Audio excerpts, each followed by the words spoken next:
This call is now being recorded.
So this is the semiconductor sources for optical communication. So we have started with the last lecture that optical sources, which are the optical sources we will require for optical communication.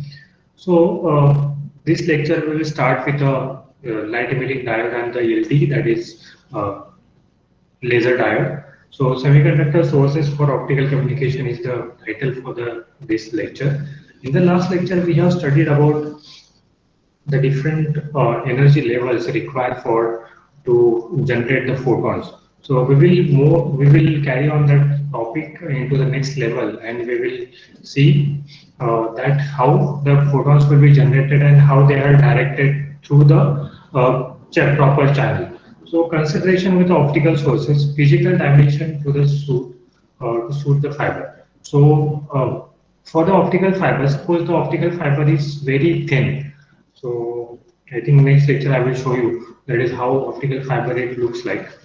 Wait for a minute. If I have right now, I will show you.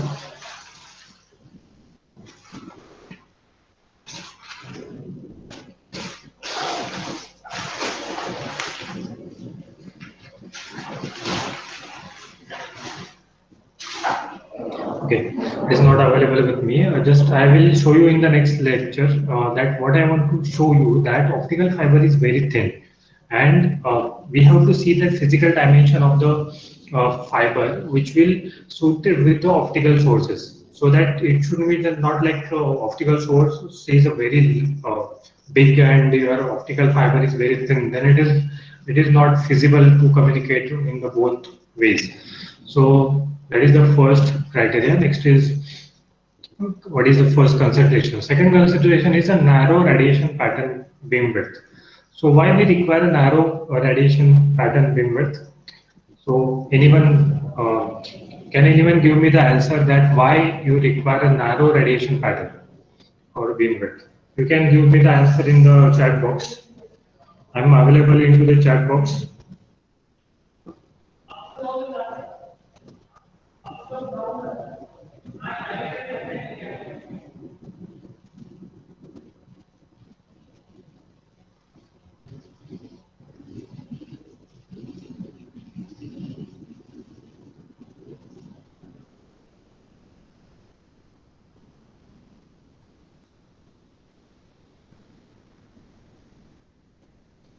By the time you have to write the points I'm showing in on the slide.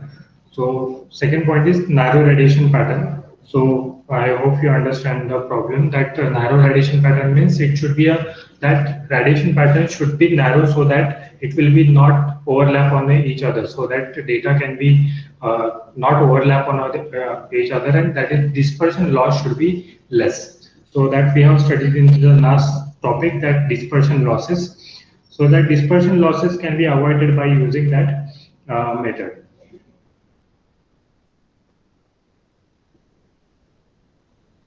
Next point is linearity. Output light power proportional to the driving current. Means linearity means when you are considering that if you are changing the input, output should be changed with respect to the input. So that is called as a linear nature. So that's the way you have to consider the light sources when you are putting the light on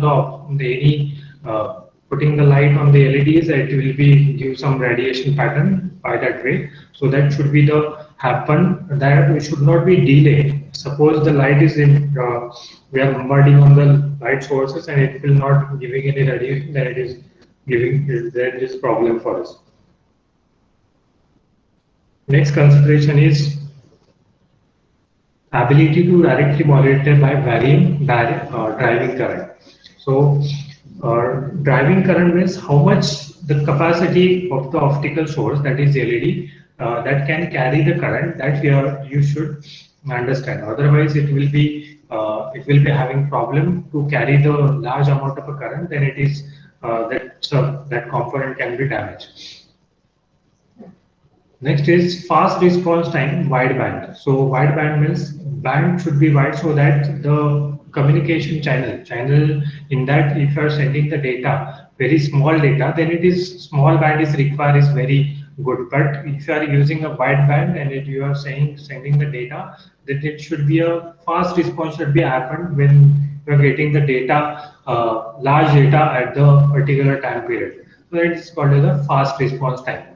Next is adequate output power into the fiber. So output power should be generated by the source, LED source or laser source should be high, so that optical power that can be passed through that optical fiber can be high, so that the light which is passing through that critical angle, which will be passing through that optical fiber, should be available into the optical fiber. Otherwise, that if your sufficient power will be not sufficient, then it will be a problem for transmitting a data or transmitting the waves from one point to another point into the optical fiber.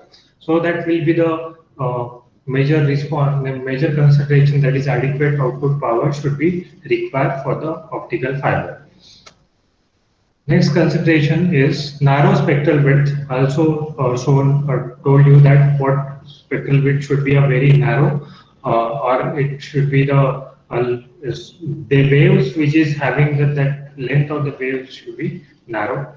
Stability and efficiency. Stability and efficiency means it should be a stable. Means it should not be like it is coinciding at the core and it is going to the cladding, or it is going with a lagging time, or it is going with a faster time. That should not be happening. That is stability. And efficiency means if you are sending some data, suppose if input power is 100%, if you are giving the input power, at least it should be 80% of power should be available inside the optical fiber or at the receiver. So that is called as the efficiency. Next is driving circuit issues. So driving circuit issues means, suppose driving circuit means where you are using the joints, or if you are where you are using that couplers. Okay, so that time the driving efficiency means some power amplifiers you will require, that will give the boost to the your data, that will give the data to the direction towards the forward direction. That is the main problem that driving circuit issues can be happen. Next is reliability and the cost. So that is also very important point. What is reliability? Means you have to reliable on the optical fiber structure, so that you should understand that there should not be less data can be go out of the optical fiber. And the cost is should be the matter, because optical fiber is somehow costly in costly what we call technology, because it is initial cost required for the optical communication is high, because we want to highly technical concepts we have to use into the optical fiber. That's why the initial cost which we are using, that is very high. Next is, which are the semiconductor light sources we are using. So first point is a PN junction. PN junction is photon and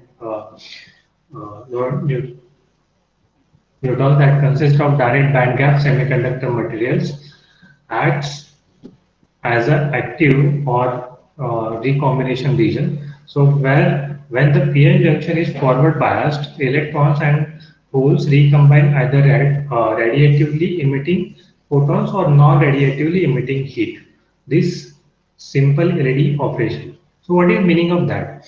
When PN junction is forward bias, PN junction forward bias means when you are giving positive sign to the holes and negative sign to the electrons, that time it will be that electrons will attracted towards that holes and it will be a forward bias direction. So in the radiatively means suppose the energy that electrons are combined with the holes, that time see here. Here is the electrons and here are the holes are available. So electrons will be combined with the holes. That is called as a radiative. And if the electrons will that minority carriers will be combined with the holes, and that time that power will be generated. That was the non-radiative. It will be converted into the heat. So that minority carrier, which is the energy which is generated from the minority carrier, will be the heat. So that is the difference between radiatively emitting photons or non-radiatively emitting heat. Next, that is the LED. And what about the laser? Laser is the photon is further processed into the resonance cavity to achieve coherent, highly directional optical beam width, narrow line width. So laser is, you can see this coherent, highly directional optical beam width, narrow line width, that we will see that when we will start with the laser. That these are the characteristics of the laser. So in that laser, we have to find out how it is coherent, means it is in a particular straight direction and there should not be any loss due to the different, they are going for different directions. So that we have to find out the laser. But we now, for the time being, we will concentrate on the LEDs. So this is the LED versus laser spectral width. So you can see the spectral width of the LEDs and the laser. So which one is very useful, LED or versus laser? So you can see that LEDs spectral width is very high and laser spectral width is very narrow. So that is very important, that is useful for us because by that way you can send more and more data. So suppose that if you are using LED, you can see that spectral width. So suppose that waves will be overlap on each other. So that is a problem with the LED. So there will be a definite question on the university exam that there will be a that difference between the LED and laser. So one by one, I will tell you what is the difference between LED and laser. At the end of this chapter, we will gather all these differences and we will make the table. So one by one, you can see the differences, LEDs and laser. So single frequency laser, that is less than 0.04 nanometer. So laser output is many times higher than the LED output. They would now are not shown at the same scale. Standard laser is 1 to 3 nanometer wide and the LED is 30 to 50 nanometer wide. You can see the difference. So 1 to 3 and 30 to 50 nanometer. So that is the drawback of the LED. Now next is a light emission. So basic LED operation, how the LED works or how the photons will be generated inside the optical fiber, that we have to study now.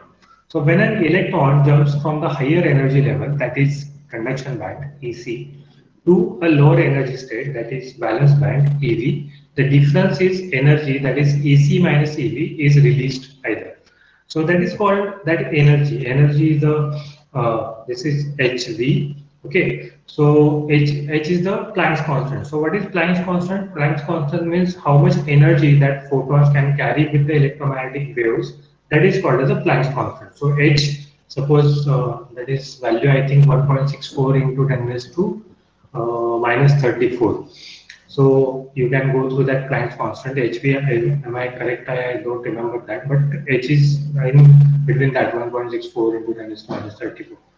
So radiative recombination, that energy can be transferred, and V is the velocity, that C divided by frequency of velocity, that is C divided by lambda. So HV, that photon energy. So how it is generated? By using AC minus EV.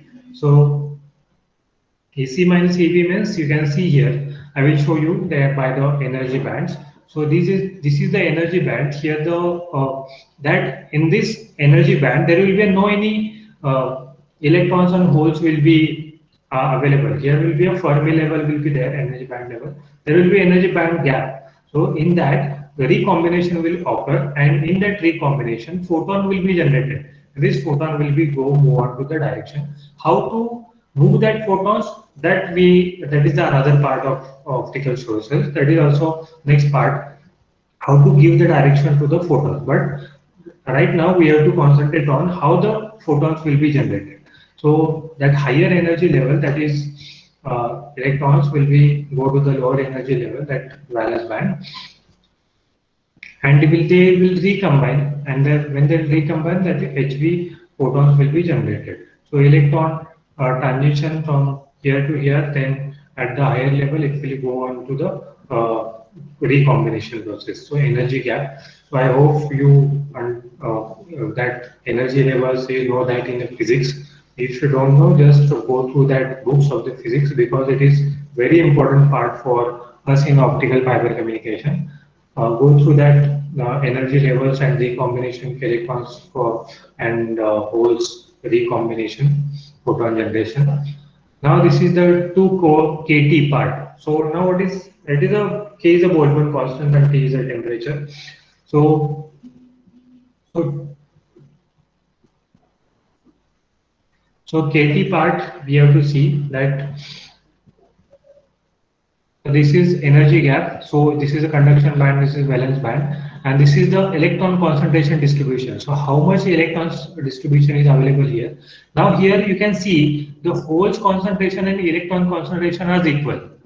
Then what will happen? Suppose there will be a 10 electrons, and if there will be a 10 holes, what will happen? All the electrons will be recombined with the holes, and there will be a total efficiency will be what, 100%. So all the electrons will be combined to the holes, and the recombination process is a efficient 100% efficiency will be occur. So you can see here the energy gap is number of electrons states and number of holes states, that is EC minus EV. Okay, so that is the photon will be generated. So in a pure group 4 material, equal number of holes and electron exist in the different energy levels. So you can go through that group 4 the elements. You can see that in that holes and electrons are equal. Now, N type of a material. Now, what is meant by N type of a material? Suppose electrons are higher in a count compared to the holes, then it is called as an N type of a material. So you can see here that donor energy level is available, because there is a electrons are higher.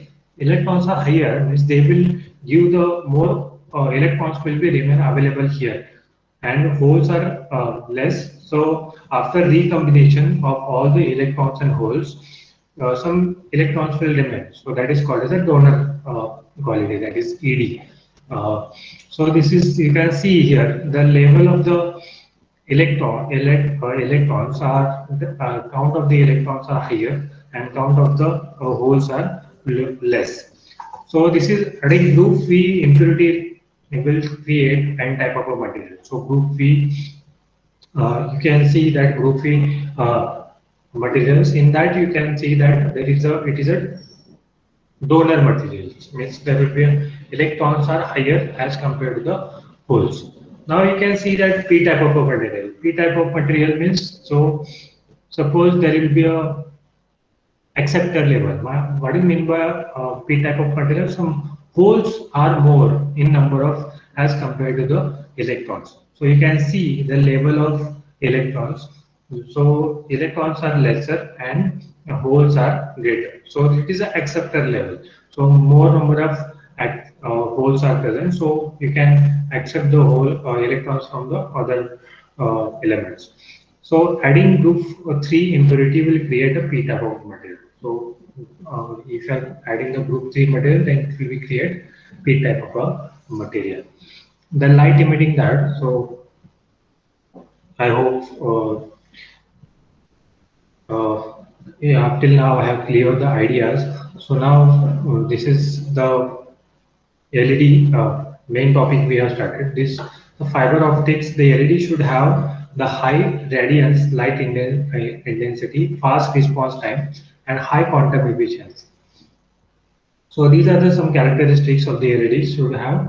Light intensity should be higher. Fast response time means it should, if you are putting the LEDs, and if you compare the LEDs and laser, so if you switch on the laser, you can say that that how much distance the laser can go, that light can be penetrate, that is higher. So the LEDs don't have that much direct long length of direction of the light. Next is a double or a single heterostructure devices. What is heterostructure devices? Then there will be two energy levels of the holes, two energy levels of the electrons, and there will be a recombination process. So that is called as a heterojunction uh, devices. Surface emitting diffusion radiation versus edge emitting more directional. So surface emitting means surface, we will see that how the that different type of material having the different characteristics. Means suppose there will be a surface that emits the light, and if you give the light source to the edge type of a light, means at the corner of the, if you are putting the corner edges of the devices if sending the light, then you can see the difference that those having the edge type of LEDs having the more directional as compared to the surface direction, surface LED direction. So edge emitting diodes are the very important compared to the surface emitting diodes. So this is also very important part. Next is emitted wavelength depends on the band gap energy. As I told you already, Eg is equal to hv, that is photon, Sc divided by lambda. Next is, as I told you, that is heterojunction is the advanced junction design to reduce diffraction loss in the optical cavity. This is accomplished by the modification of the laser material to control the index of the refraction of the cavity and the width of the junction. So this will happen into the laser diodes. So when we are modifying the LEDs and if you are adding some impurities, it will convert into the heterojunction diode. The PN junction, the basic gallium arsenide LED hash laser describes it before is called as a homo junction because only one type of a semiconductor material is used in the junction with a different dopants to produce the junction itself. The index of refraction of the material depends upon the impurity used and the doping level. The heterojunction region is actually lightly doped with a P type of material and has the highest index of refraction. The N type of a material having more heavily doped uh, P type material both have lower index of refraction. This produces a light pipe effect that helps to confine the laser light to active junction region in the In the homo junction, however, this index difference is low and much light is a loss. So gallium arsenide, aluminum gallium arsenide heterojunction. So there is heterojunction we are using means gallium arsenide. Again, we are using this aluminum gallium arsenide. So that you can see gallium arsenide. In between that gallium arsenide we are using. So next, if you are adding impurities here, so this is homo junction. If you are adding the impurities, the energy level going to be a increase. And again, if you are adding aluminum here, upside and downside also, you can see the difference. So this is the long space we are using for the sending the data. So this is the double heterojunction configuration. You can see the double heterojunction configuration. So N type of gallium arsenide structure, gallium aluminum arsenide, then N type of material, that is gallium aluminum arsenide. This is a recombination region. Here is the N type, P type, N type, P type, and this is the recombination region. That is just, you can see that ranges, that is 1 micrometer, 1 micrometer, 0.3 micrometer, and 1 micrometer. So you can, this is the layout on this basis you can see the figure. You can refer that senior book, you will easily understand this, and you go through that book. So injected electrons will be passed through this, and it will be recombined at this portion, means at the exactly below that the recombination will occur. Electron barrier will be created, that HV is equal to 820 nanometer, means 820 nanometer wavelength we are using it. So whole barrier is available here. So here is the more number of holes are available. Here is the more number of electrons are available, and here is the injected holes, and here are the injected electrons into the N type and the P type. So you can see that waveguide region. So this is the waveguide active region is available here at the 3 number, so that we can pass more number of data. So structure of generic light emitting double heterojunction device. So we can see here is a P and N. You can see that the energy levels, and there will be, this is a graph. This is a theoretical graph. This is a practical graph. So how it will be vary, and at the center it will be higher as compared to here. You can see. So we'll stop for here. Now from the next lecture, we will see for different operating wavelengths how it will be operate, and we will see how the spontaneous emission will be work for the LEDs, and how the photons will be directed into the optical fiber.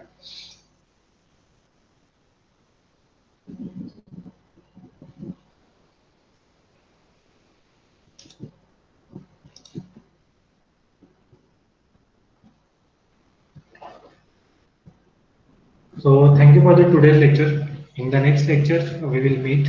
I think tomorrow there is a guest lecture. We will schedule this our lecture as per our convenience. So we'll meet into the next lecture. Thank you. You can leave.